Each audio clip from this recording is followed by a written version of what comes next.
سلام به همه شنونده های در حد کمیکولوژی.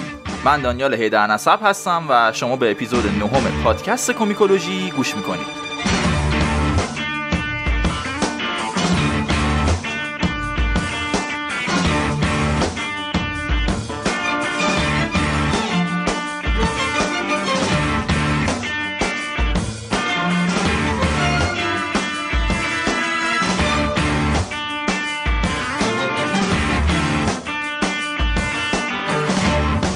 ما تو کمیکولوژی در مورد کمیک صحبت میکنیم.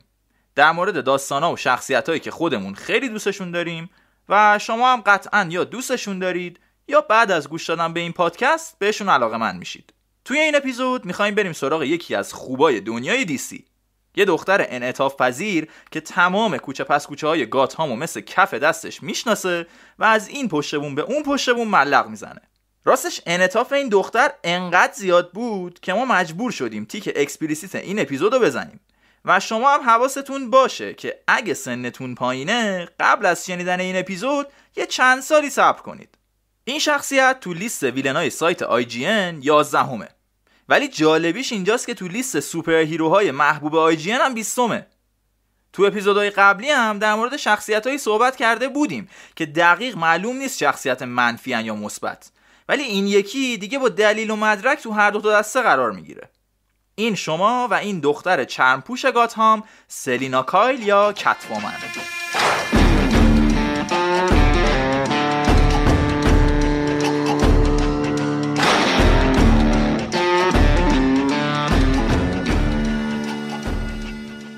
به نظر من زنها شخصیت گربه صفت دارن و مردا بیشتر شبیه سگا هن. سگا با وفا و خوش رفتارن، اما خب گربه ها خونسرد، بی‌تعلق و غیر قابل اتکاان. وقتایی که سگ دور و برمونه باش روابط گرمی برقرار میکنیم. اما درک کردن گربه ها مثل درک کردن زنها واقعا سخته. مردا توی ارتباط با یه همجنسشون احساس اطمینان بیشتری میکنن، اما زنو همیشه باید دم دستت نگه داری. ما دلمون نمیخواد کسی روحمون رو تصاحب کنه، اما زنها عادت دارن این کارو بکنن. برای همینم بین ما و زنها همیشه یه رابطه عشق و نفرت همزمان در جریانه. حالا شاید خانم‌ها فکر کنن که این حرف من یکم تندروی زیادیه، اما باید بگم که من همیشه با دوستای مذکرم روابط خیلی بهتری نسبت به دخترها داشتم. با یه زن وقتی رابطه رمانتیک وجود نداشته باشه، دوستی هم وجود نداره.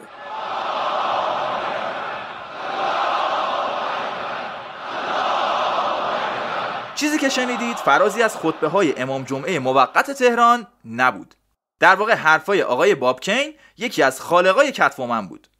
ببینید سلینای بیچاره با چه طرز تفکری به وجود اومده. یعنی قرار بوده این بدبخت کلی از صفاتهای منفی رو که جامعه مردسالار اون موقع به عنوان رفتار زنونه مطرح میکرده به دوش بکشه.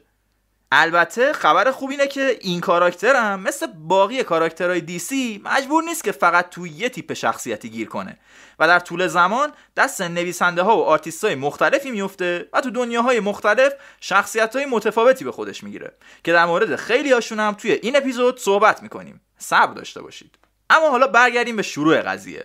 کت‌وومن تو سال 1940 یعنی یه سال بعد از معرفی کاراکتر بتمن با این هدف معرفی شد که اولا کمیک‌های بتمن رو از نظر جنسی جذاب کنه، دوما هم این که شخصیت بتمن رو از اون حالت پاستوریزه‌ای که داشته در بیاره. بالاخره شوالیه تاریکی هم که باشی گاهی یه شیطونیایی باید بکنی دیگه، یه دوست دختری چیزی لازم داری. پس کی بهتر از یه دختر گریزپا و منعطف با یه لباس مشکی تنگ و بدن نما.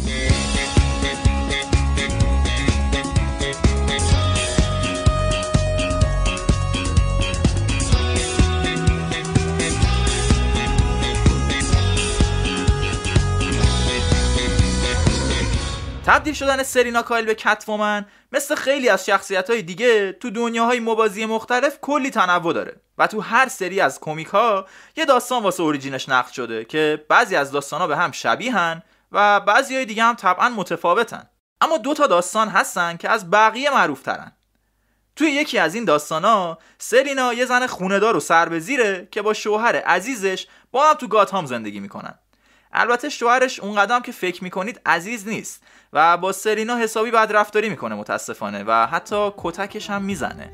اینجوریه که بعد از چند سال زندگی با هم خانوم فریاد میزنه طلاق طلاق میخواد مرش حلال جون آزاد طلاق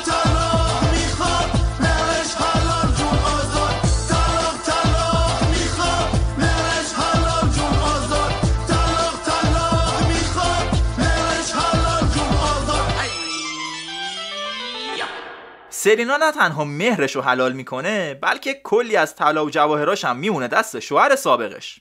اینجاست که هیچ راهی براش باقی نمیمونه به غیر از این که یه لباس چرمی مشکی با گوشای گربه‌ای بپوشه و با حرکات آکروباتیک بره سراغ گاف صندوق شوهرش و جواهراتش رو برداره. بعدش هم که میبینه بابا ایول، این کار خیلی از ظرف شستن و سبزی پاک کردن تو خونه شوهر بهتره، هم پولش بیشتره هم فانش. و اینجوری میشه که سلینا تبدیل میشه به کتومن و سرقت جواهرات با حرکات آکروباتیک رو به عنوان شغل تمام وقت انتخاب میکنه.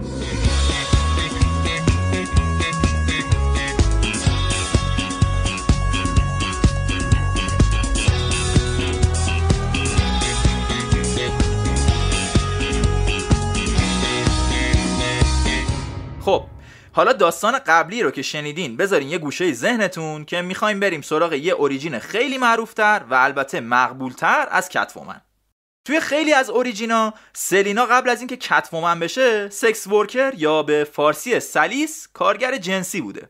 توی یه داستانایی هم دومیناتریکس بوده. اگه میدونید دومیناتریکس چیه که بهتون تبریک میگم، چش پدر و مادرتون روشن.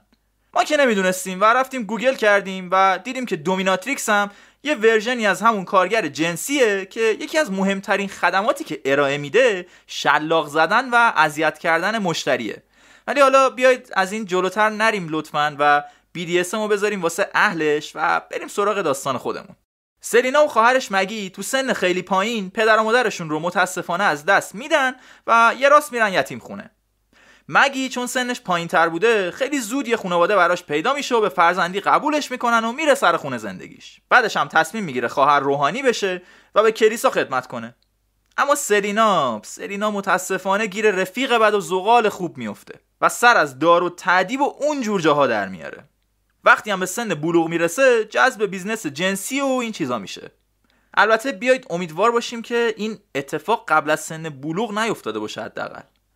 فکر کنم این اپیزود به جای کمیکولوژی تا حد خیلی خوبی دردهای اجتماعولوژیه. حالا اشکال نداره، اشکاتون رو پاک کنین که برگردیم به داستان. جایی که یه شب یکی از مشتریا یه جوری سلینا رو کتک میزنه که دختر بدبخت کارش به بیمارستان میکشه. اونجا یه مأمور پلیس یه جای باشگاه‌توری رو بهش معرفی میکنه و میگه ببین اگه میخوای توی این بیزنس دووم بیاری باید یاد بگیری که از خودت دفاع کنی. سلینا هم باشگاه رو میره و یاد میگیره که بهترین دفاع حمله است. همزمان با همین یادگیری‌ها مسئول هماهنگی امور مشتریان سلینا که یه آقای بسیار نامحترمی به اسم استن بوده بهش میگه که یکی از مشتری‌ها درخواست لباس گربه‌ای داره. سلینا هم بهش میگه که بابا مگه من بهت نگفتم این فتیشای عجیب غریب واسم نفرست، چه کاری میکنی آخه؟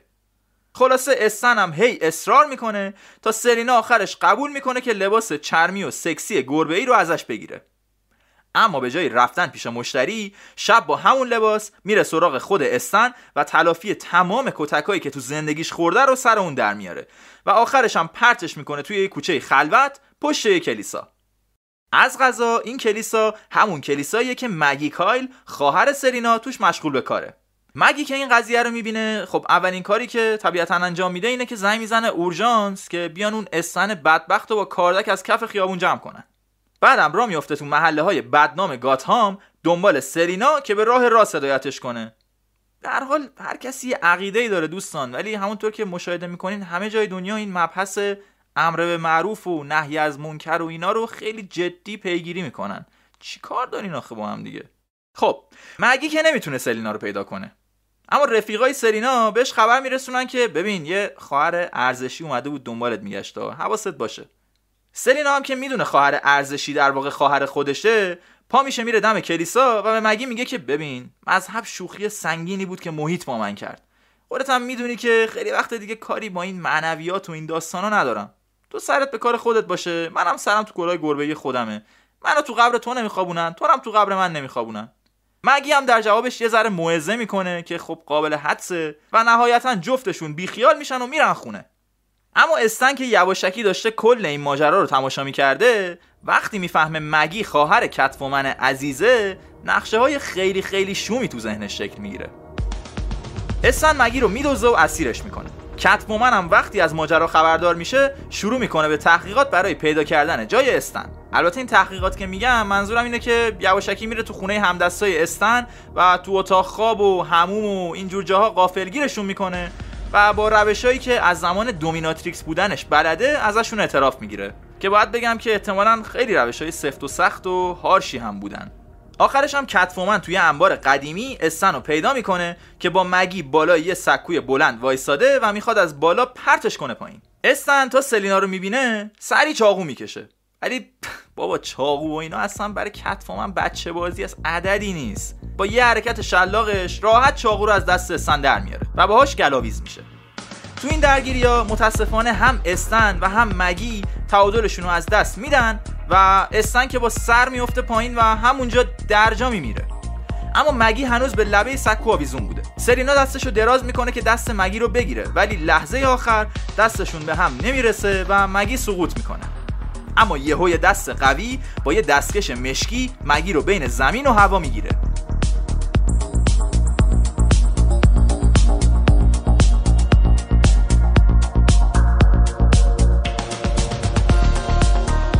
درست حد زدی بتمن عزیز. خیلی بعیده یه جایی تو گاتهام یه دردسری درست بشه و سر و کله بتمن اونجا پیدا نشه. اینجا هم شوالیه تاریکی درست به موقع میرسه و جون مگی رو نجات میده. البته واسه استن دیگه خیلی دیر شده و دیگه کاملا به لقاء الله پیوسته.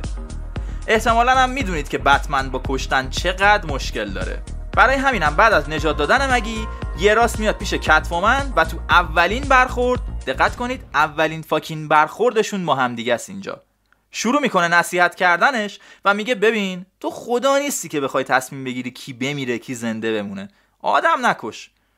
کت‌وومن هم میگه بابا یارو آدم بدی بود. بعدش هم سریع از پنجره میپره و میره بیرون. چند روز بعد سلینا میره کلیسا تا با خواهرش صحبت کنه. بهش میگه که میخواد لباس کت‌وومن رو برای همیشه بذاره کنار و آب توبه رو دیگه این دفعه واقعا بریزه رو سرش. به مگی میگه که کت‌وومن دیگه قاتله و من نمیخوام کت‌وومن باشم و این صحبت‌ها. اما همون لحظه یکی از دوستا و همکارای قدیمیش به اسم هالی رو میبینه که با سر و صورت ترکیده و کبود میاد تو کلیسا. پلیس هالی رو به خاطر مرگ استن بازداشت کرده بوده و با اینکه هالی بدبخت اصلا روحش هم از قضیه خبر نداشته، یکی از افسرهای پلیس حسابی کتکش زده. سلینا که دیگه لباس زیبای کت‌وومن رو گذاشته کنار، سعی میکنه از مجاری قانونی قضیه رو پیش ببره و از اون افسر پلیس شکایت کنه. اما متاسفانه یا خوشبختانه پلیسای وظیفه شناس گاتهام خیلی هوای همدیگر رو دارن و شکایت سلینا متاسفانه راهی از پیش نمیبره. اینه که قضیه توبه و اینا کنسل میشه و کت‌وومن یه شب میره سراغ اون افسر پلیس عزیز، سراغ اون افسر پلیس ذلیل و موقعی که داشته آشغالا رو میذاشته دم در بهش حمله میکنه. وقتی دیگه پلیس حسابی زخمی و شلاق خورده کف کوچه افتاده بوده، یهو باز بتمن سر و کله‌اش پیدا میشه و میگه ببین نکن این کارو، چند باره دارم بهت میگم کشتن کار سالمی نیست. کت‌وومن هم میگه بابا تو این شهر کی سالمه که من بخوام سالم باشم؟ بعدش هم تو مگه از یه دختر بد خوشت نمیاد؟ یه دختر بدجنسی که بتونه حسابی واسط شیطونی کنه؟ بله دوستان، اصلا اشتباه نکردید. کت‌وومن اون وسط تو اون گیرودار که اون پلیس بدبخت کف کوچه داره خون بالا میاره شروع میکنه با بتمن لاس زدن و آخر مکالمه هم هر دوشون لباشون رو میذارن اونجایی که باید.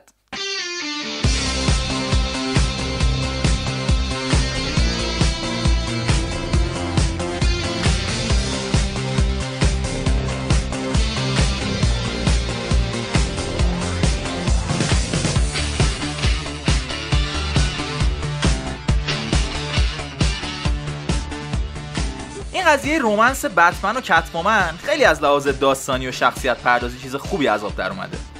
کلا روابط رمانتیک تو داستانا وقتی جذابن که دو طرف نه اونقدر دور باشن که بیخیال همدیگه بشن، نه اونقدر نزدیک باشن که دیگه لازم باشه ما بهشون بگیم بابا گت روم، این کارا رو ببرین تو اتاق خوابتون لطفاً. رابطه بتمن با کت‌وومن دقیقاً از همین دسته روابطه. کت‌وومن اون شکلی مثل جوکر و پنگوئن و تو فیس و اینا ویلن 100% نیست و یه وجدان خوابالودی همچنان داره، ولی تا روابطشون با بتمن میره که بیش از حد نزدیک بشه یه جفتکی یهو میندازه و فاصله رو حفظ میکنه تا اون حالت تعادلی که گفتم بین دور بودن و نزدیک بودنشون برقرار بشه. البته تو یه سری خط داستانیا بتمن و کت‌وومن عزیز بالاخره دستشون رو میذارن تو دست هم و ازدواج میکنن و سلینا هم یه دختر به دنیا میاره به اسم هانترس.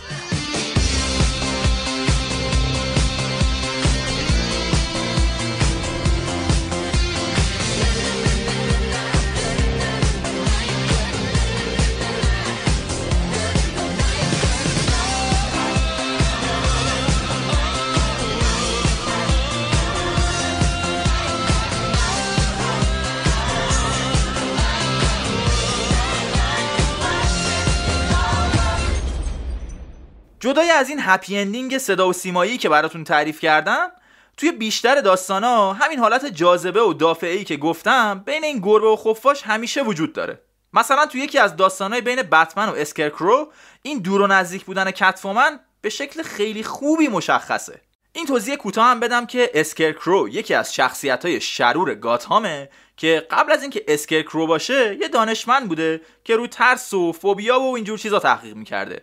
و اگه خاطرتون باشه تو قسمت اول از تریلوژی بتمنای نولان نقششو سیلیان مورفی بازی میکرد که تو دوبله فارسی هم بهش میگفتن مترسک. این دکتر ما بعد از اسکرکرو شدنش هم این تحقیقاتشو ادامه میده و در کنارش هم یه سری گازای توهمزا و وحشتناک و اینا تولید میکنه و تو هر فرصتی که دستش میاد بین مردم پخششون میکنه. یعنی فقط کافیه یه پیس از این گازش تو صورتتون اسپری کنه تا دور و برتون رو نگاه کنید و به جای در و دیوار بدترین کابوسای زندگیتون رو زنده و HD جلوی چشتون ببینید.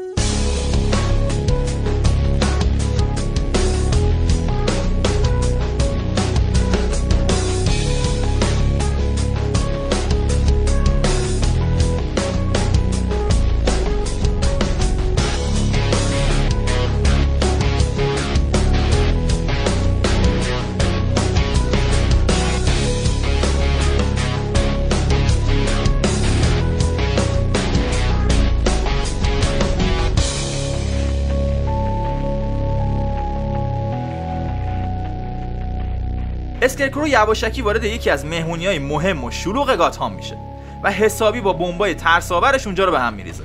بتمن که خودش به عنوان بروس وین تو مهمونی بوده، سری میره و با لباس بتمنی همراه 2 از دوستای با وفاش، رابین و بتگرل، برمیگرده که با اسکرکرو بجنگه. اسکرکرو هم تا بتمن رو میبینه بمب مخصوصی رو که براش آماده کرده بوده سمتش پرت میکنه و بتمن هم خیلی کامل گاز وحشت‌آور رو تنفس میکنه.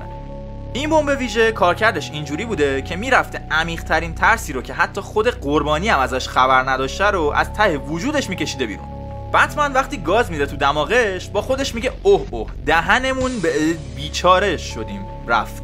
ولی هرچی نگاه میکنه میبینه هیچی تغییر نکرده، همه چی هم خیلی درست و غیر ترسناک سر جای خودش وایساده.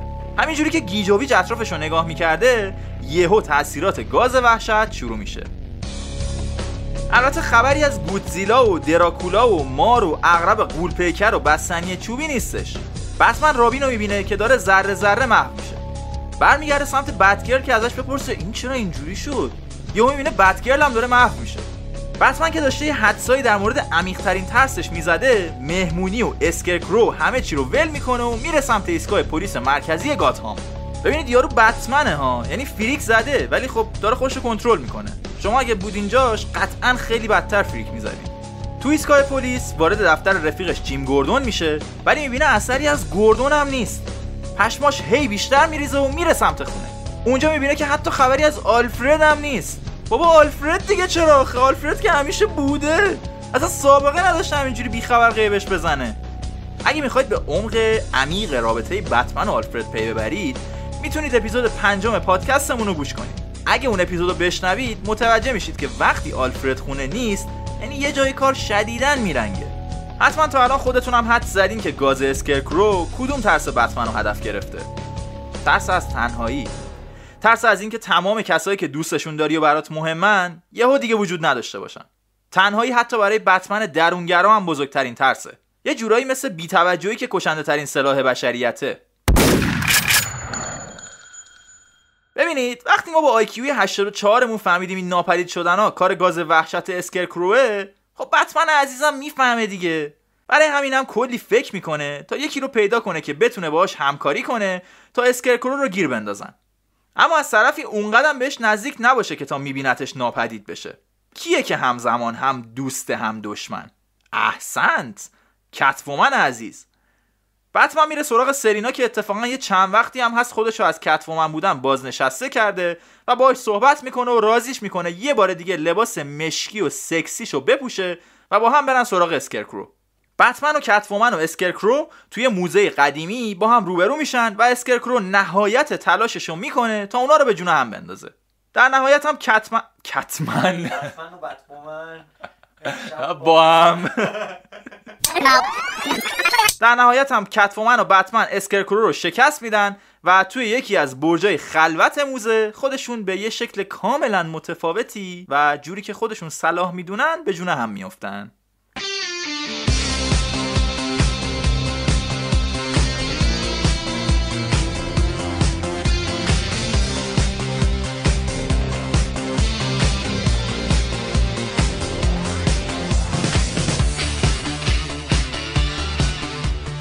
کت‌وومن از اول صرفاً به خاطر ایجاد کردن جاذبه جنسی تو کمیک‌های بتمن به وجود اومده. حرفای باب کین رو که شنیدیم.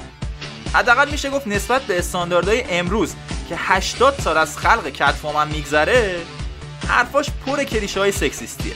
اوریجین تر و تمیزو تو کشیده تو شهر نوعی هم که برای سلینا طراحی کردن، در این راستا بوده که مخاطب از هر زاویه‌ای به این شخصیت نگاه کنه یاد سکس بیفته.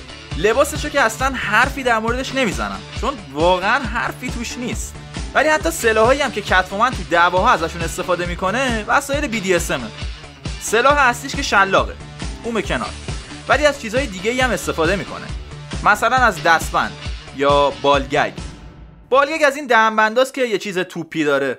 اگه تا حالا ندیدین امیدوارم که هیچ وقت حداقل از نزدیک نبینین. اسمش هم مثل ناینگگ نوشته میشه ولی اولش بال داره. خلاصه اگه خواستین برین سرچ کنین ببینین چی میگم بدونین که این شکلیه. آره خلاصه میبینین که کت‌وومن اصلا به عنوان اسطوره سکس و جاذبه جنسی به وجود اومده و تو داستانایی که توی این 80 سال هم ازش تعریف کردن خیلی وقتا رو همین قابلیتاش مانور دادن.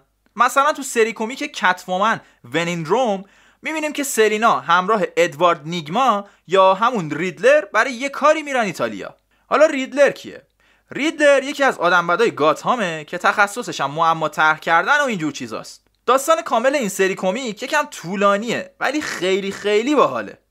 من اینجا فقط یه بخش فرعی از داستان رو تعریف میکنم و اصلش رو اسپویل نمیکنم که حتما برین سراغش و کمیکش رو بخونین چون میدونم که این کار میکنید. اگرم پیداش نکردین احیانا تو شبکه‌های اجتماعی از ما بپرسین که بهتون آدرس بدیم.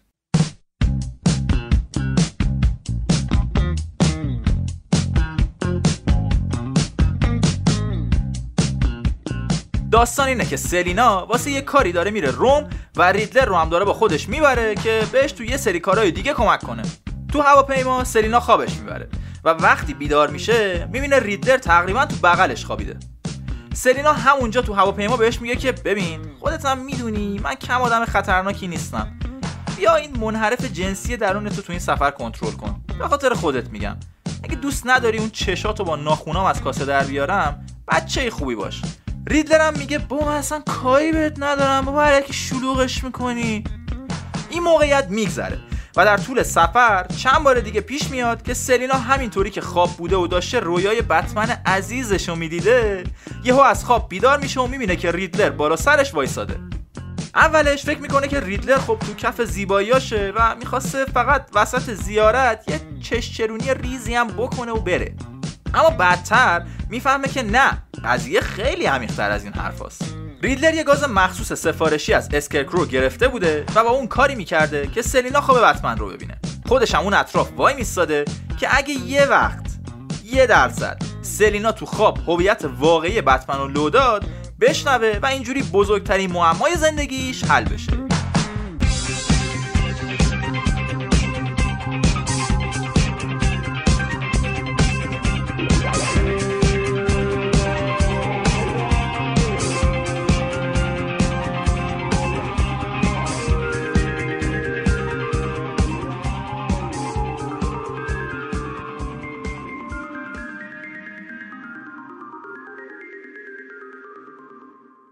داستان بعدی که میخوام از کت‌وومن براتون تعریف کنم مربوط میشه به سری کمیکای گاتهام سیتی سایرنز. این سری کمیک در مورد گروه 3 نفره کت‌وومن، هارلی کوین و پویزن آیویه. هارلی که دوست دختر جوکره. البته موقع اتفاقات توی این داستان گاتهام سیتی سایرنز اکس جوکر محسوب میشده و توی اپیزود دوم پادکستم کلی در موردش حرف زدیم و داستان تعریف کردیم که خودتون میتونید برید گوش کنید و لذت در حد رو ببرید. آیوی هم یکی دیگه از ویلنای خوشتراش گاتهامه که امیدوارم به زودی خدا قسمت کنه انشالله یه اپیزود در موردش داشته باشیم. الانم که همینجوری دارم به اپیزودهای گذشته و آینده ارجاعتون میدم، هوس کردم بهتون بگم که اپیزود هلبوی هم اگه گوش ندادین برین گوش کنین. خیلی هم ربط مستقیمی به هیچ نداره، ولی والا به هر حال. حالا برگردیم به داستان گاتام سیتی سایرنز. مگی رو که یادتونه، همون عزیزی که خواهر خونی کتومن و خواهر دینی و ایمانی تمام کاتولیک های عالم بشریت بود. یادمونه که تو داستان اوریجین کتومن این دوتا خواهر با اینکه اختلافای خودشون رو داشتن اما روابطشون کمابیش اوکی بود. اما حالا از اون داستان چندین و چند سال گذشته و اینجا مگی رو میبینیم که دیگه کامل زده به سرش و کل فکر و ذکرش شده این که شیطان گربه صفتی که جسم و روح خواهرش رو تسخیر کرده رو از بین ببره. در همین راستا مگی پا میشه میره پیش معروف ترین جنگیر گاتهام و ازش کمک میخواد که برای آزاد کردن سلینا از دست شیطان بهش کمک کنه. جنگیرم میگه بابا یه دقیقه آروم بگی بشین ببینم چی داری میگی بابا. اما مگی تا میاد شروع کنه توضیح بده، یهو گربه خونگی جنگیر رو میبینه. یهو دستای مگی شروع به لرزیدن میکنن، چشاش یهو گرد میشه. خودشه، شیطان همینجاست. یهو مگی از جا میپره و با میله تیزش رو به گربه حمله میکنه و میزنه با فرش رو زمین یکیش میکنه. بعدم تا جنگیره میاد اعتراض کنه که بابا آخه اولاغی چه کاری بود کردی، مگی با همون میلهه میزنه مغز اونم میترکونه. بعدش هم پا میشه میره سراغ وسایل جنگیر، از صلیب تا تسبیح و بطری آب مقدس و نون با اسانس عیسی مسیح و حلیم معنوی و همه چی تو انبار جنگیر پیدا میشه. به به، واقعا جای هلبوی عزیز خالیه اینجا. دیدیم بی ربط نبود اون ارجاع. همینطور که مگی داشته میگشته یه چیز بطری مانندی میفته زمین و یه روح سبزی ازش میاد بیرون و دور بدن مگی رو میگیره. مگی یه حال منقلبی بهش دست میده و بعدم به خودش میگه آها این همون چیزیه که میخواستم. فرشته نگهبان که تو مغزم حرف میزنه، قدرت و سرعت بدنم تا 10 برابر افزایش میده.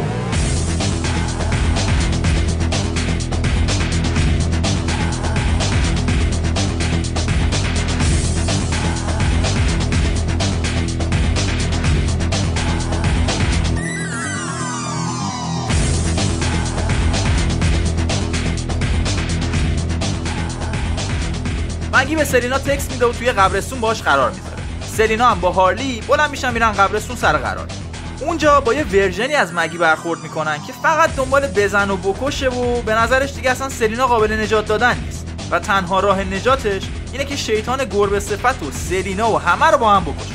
از اون طرف هم انقدر قدرتش زیاد شده که کتومن و هارلی با هم دیگه به زور از پسش برمیان و در واقع اصلا از پسش بر نمیان. سلینا به هارلی میگه بابا نمیدونم قضیه چی، من خودم پشمام ریخته، مگی اصلا اهل این حرفا نبود، اهل خدا پیغمبر بود، اصلا زورش انقدر زیاد نبود، این بچه تسبیح دستش نمیافتاد، هر روز داشت ذکر میگفت، نمیدونم رو دراگی چیزیه شاید. یه دقیقه برو نزدیک چشاشو از نزدیک نگاه کن ببین قرمزه چیه، چه وضعیتی داره. اما تا هارلی میره نزدیک مگی یقه‌شو میگیره و یه چیزی تو گوشش زمزمه میکنه و هارلی هم همونجوری دیوونه میشه و میافته دنبال سلینا. حالا سلینا همینجوری که داشته با بدبختی از ضربه های اینا جا خالی میداده، داره با مگی هم صحبت میکنه که یه جوری وجدانش رو بیدار کنه. بعد از کلی حرف زدن و خاطره بازی با اعمال شاقه، بالاخره مگی یه لحظه کوچولو به خودش میاد و به حالت عادی برمیگرده. اما حالا دیگه فرشته محافظش ولکن نیست. مگی یه خورده با خودش دچار جنگ داخلی میشه و آخرش هم با یه جهش بلند میپره رو سقف کلیسا و کلا از اونجا فرار میکنه.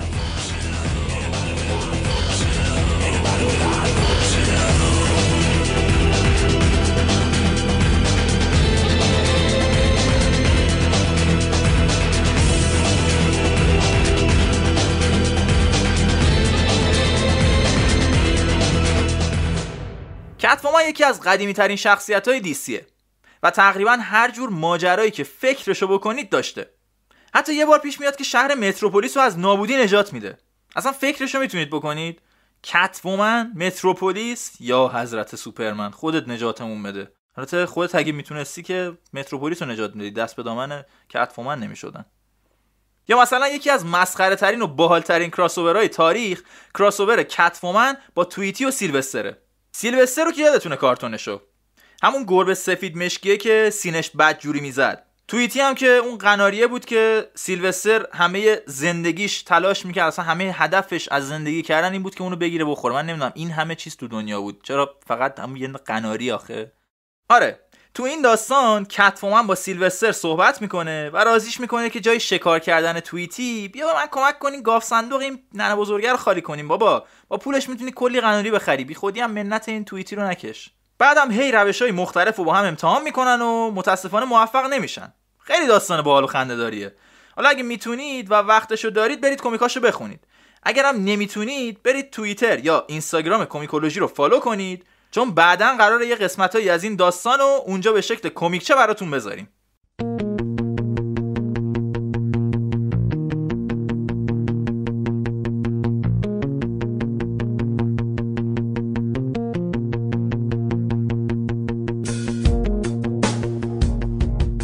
من همیشه ته هر اپیزود ازتون خواستم که ما رو حمایت کنین و به دوستاتون معرفیمون کنین. اما اگه دیگه زیادی به همشون معرفی کردین و دیگه همه آسی شدن انقدر اپیزودهای ما رو براشون میفرستین، میتونین یه راه جدید حمایت رو امتحان کنین. میتونین به صفحه کمیکولوژی تو سایت هامی باش برین و از ما حمایت مالی کنین. لینک صفحه‌ش هم تو توضیحات همین اپیزود میذاریم. واضحه که این حمایت کاملا اختیاریه. البته برعکس اون یکی حمایت معرفی کردن و اینا، اون کاملا اجباریه.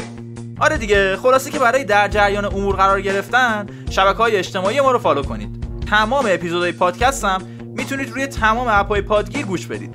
کامنت هم برامون یادتون نره که بذارید، دستاتون هم حسابی بشورید تا اپیزود بعدی هم که مثل همیشه صاف باشید.